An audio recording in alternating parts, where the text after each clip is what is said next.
जय हिंद दोस्तों। आज हम बोटनी का एक टॉपिक उठाएंगे, जड़। आज हम जड़ के बारे में पढ़ेंगे। जड़ क्या होता है, जड़ के प्रकार क्या होते हैं। जैसे हमने अगली क्लास में क्या पढ़ा था, अगली क्लास में हमने पढ़ा था खाद्य श्रृंखला पढ़ी थी। आज हम जड़ के बारे में अध्ययन करेंगे। और अगर तुमसे पूछ ले बोटनी का पिता कौन है, तो थियोफ्रेस्टस बताया था मैंने। बोटनी का बाप कौन है, थियोफ्रेस्टस है। ठीक है, इसके बाद अब जड़ क्या होती है, जड़ के प्रकार। जड़ क्या होती है, जड़ का पहले पूछ लेना। जड़ को क्या बोलते हैं, इंग्लिश में तो रूट बोलते हैं। जड़ क्या बोलते हैं, रूट या मूल भी बोल सकते हैं। ठीक है, अब जड़ का विकास कहाँ से होता है, ये क्वेश्चन हमेशा पूछा जाता है। जड़ का विकास कहाँ से होता है, जड़ का विकास होता है मूलांकुर से। जड़ का विकास कहाँ से होता है, मूलांकुर से होता है जड़ का विकास। मूलांकुर क्या है, ये मूलांकुर ही है। ठीक है, नीचे की ओर जाता है। ठीक है, मूलांकुर। और ये क्या है, प्रांकुर। जड़ का प्रांकुर वाला भाग क्या है, ये जो आगे चल के क्या बन जाता है, तना। ये क्या है, बीज है। आगे चल के क्या बन जाता है, ये ऊपर वाला भाग क्या बन जाता है, तना बन जाता है। नीचे वाला भाग क्या बन जाता है, जड़ बन जाता है, जो मूलांकुर कहलाता है। उसके बाद इसमें अपन आगे क्या देखेंगे, इसका पूछ लेता है जियोट्रोफ। जियोट्रोफ मतलब ये जमीन में अंदर जाता है कि नहीं, मतलब ठीक है, जमीन में अंदर जाता है। जड़ हमेशा जमीन में अंदर ही जाती है। ठीक है, इसके बाद पूछ लेता है फोटोट्रोफ। इसके बाद क्या पूछता है, फोटोट्रोफ। फोटोट्रोफ मतलब क्या होता है, ये ऊपर जाता है क्या, सूर्य की तरफ नहीं जाता है। जड़ जमीन में अंदर ही जाती है, तो अपन लिखेंगे नहीं। ठीक है, इसके बाद क्या आता है अगला, इसके बाद जड़ के बारे में क्या पूछ लेता है, इसका कार्य क्या है। जड़ का कार्य, जड़ का कार्य यांत्रिक सहायता देना। किसको, पेड़ को। यांत्रिक सहायता देता है पेड़ को। ये दिख रहा होगा, ये वाला भाग, ये क्या है, मूलांकुर है, जो क्या करता है, जड़ को सहायता देता है। अब बहुत सारे लोग सोचते होंगे जैसे जड़ ही पानी का अवशोषण करती है, मतलब पेड़ तक पानी कौन पहुंचाती है, जड़ पहुंचाती है। पर जो पानी पहुंचाने का काम किसका होता है, रूट हेयर का होता है। जो ये दिख रहे हैं, नीले कलर से लगाया मैंने, ये क्या है, रूट हेयर। ये क्या करते हैं, मृदा से पानी अवशोषण करके पेड़ तक पहुंचाते हैं। ठीक है, तो जड़ मत लगा के आना, हेयर रूट लगा के आना। हेयर रूट लगा के आना है ना, जो क्या करते हैं, जल का अवशोषण करते हैं। अब एक क्या होता है, रूट कैप। रूट हेयर क्या करेगा, जल का अवशोषण करेगा। जल अवशोषण करता है रूट हेयर, जल अवशोषण। इसके बाद एक होता है रूट कैप। रूट कैप ये नुकीला वाला भाग, जो क्या करता है, मिट्टी खोदने का काम करता है। ये क्या करता है, मिट्टी खोदता है। रूट कैप क्या करता है, मिट्टी खोदता है। जो मिट्टी को खोदने का काम क्या करता है, नीचे की ओर रूट कैप करता है। इसके बाद अपन पढ़ेंगे जड़ के प्रकार क्या होते हैं। जड़ कितनी प्रकार की होती है ना, इसके बारे में अपन जानेंगे। ठीक है, जड़ के प्रकार के बारे में अपन जानेंगे। तो जड़ का प्रकार, अब जड़ का प्रकार कौन सा हो जाएगा, पहले हो जाएगी मूसला जड़। पहली कौन सी जाएगी, मूसला जड़। फर्स्ट कौन सी जाएगी, मूसला जड़। ठीक है, मूसला जड़ क्या होती है, जो हर पौधे में पाई जाती है और शुरू से आखिरी तक जो जड़ रहती है वो क्या कहलाती है, मूसला जड़ कहलाती है। मतलब शुरुआत में रहती है, शुरुआत से अंत तक रहती है, जब तक पेड़ रहता है। अगर ये मूसला जड़ काट देंगे तो पेड़ क्या हो जाएगा, गिर जाएगा। ये जो काली कलर की जड़ दिख रही है, ये क्या है, मूसला जड़ है। ये इसे प्राथमिक जड़ भी कहते हैं, जो पेड़ में शुरुआत से ही होती है तो अंत तक होती है। ठीक है, इसके बाद अगला क्या आएगा, इसके बाद सेकेंड आएगी परजीवी जड़। परजीवी जड़ क्या होगी, सेकंड क्या है, परजीवी जड़।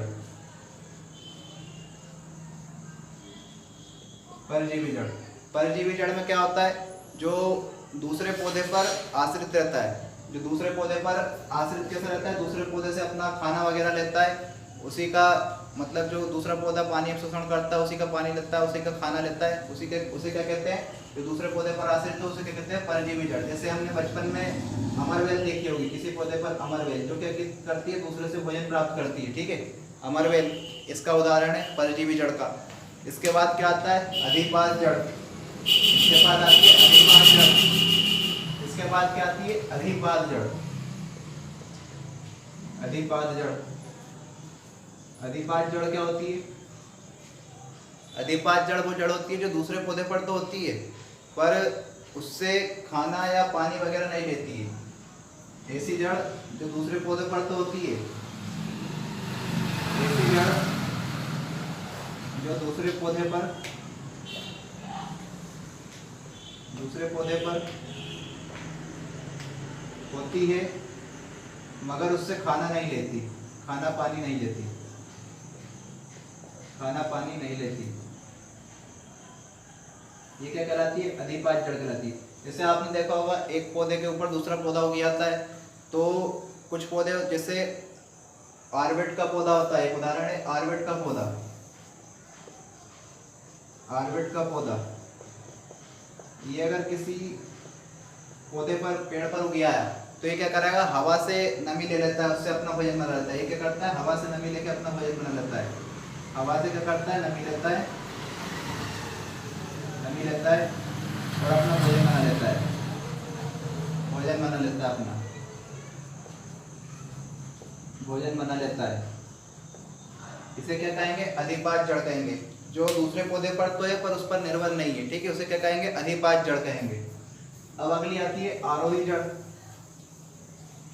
आरोही जड़ क्या होती है? अगली आती है आरोही जड़। आरोही जड़ क्या कहलाती है? ऐसी जड़ जो मतलब जो क्या करती है, मतलब जो दीवार होती है, दीवार को पकड़कर ऊपर चढ़ जाती है, दीवार को पकड़कर ऊपर चढ़ जाती है। मतलब इसके साइड में कोई भी चीज होगी जो उसको पकड़कर ऊपर चढ़ जाती है, उसे क्या कहते हैं? उसे क्या कहते हैं? कहेंगे आरोही जड़। जैसे आपने देखा होगा घरों में मनी प्लांट का पौधा, मनी प्लांट इसका क्या है? उदाहरण है किसका? आरोही जड़ का, ठीक है, जो दीवार को पकड़कर ऊपर चढ़ जा रहा है कहलाती है आरोही जड़ कहलाती है। इसके बाद हम आगे देखेंगे अगली जड़। अगली जड़ कौन सी है? अपस्थानिक जड़। अपस्थानिक जड़ कौन सी होती है?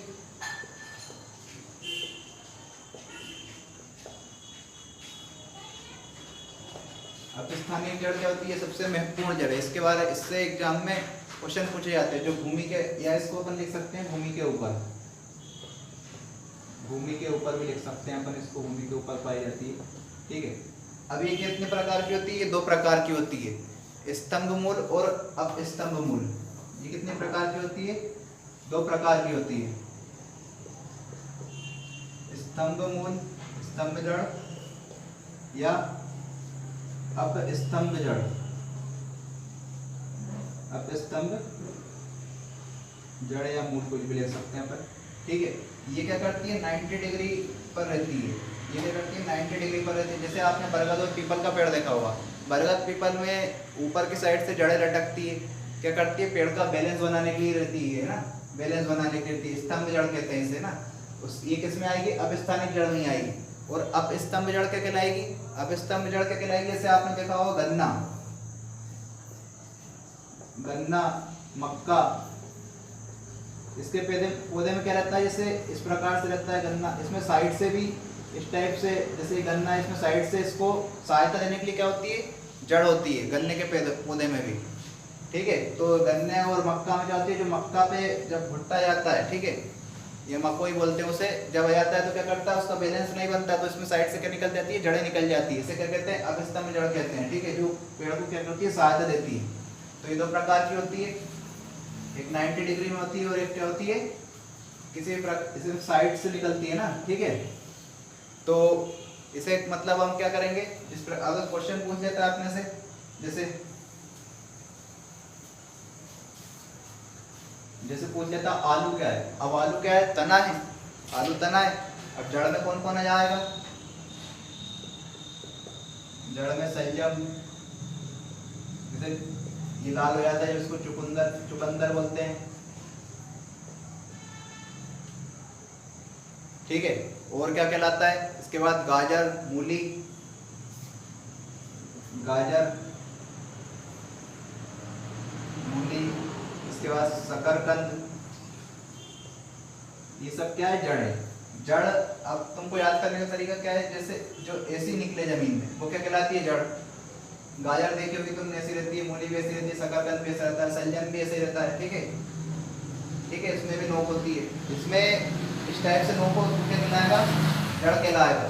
अब आलू ऐसा रहता है यूं, तो इसमें ये क्या है, तना है, आलू तना है, अदरक तना है, इनके बारे में अपन पढ़ेंगे, आलू तना के बारे, तने के बारे में पढ़ेंगे अपन, तना क्या होता है, ठीक है, अगली क्लास में। तो आज जड़ के बारे में इतना ही, अगली क्लास में हम तना देखेंगे। जय हिंद, जय हिंद।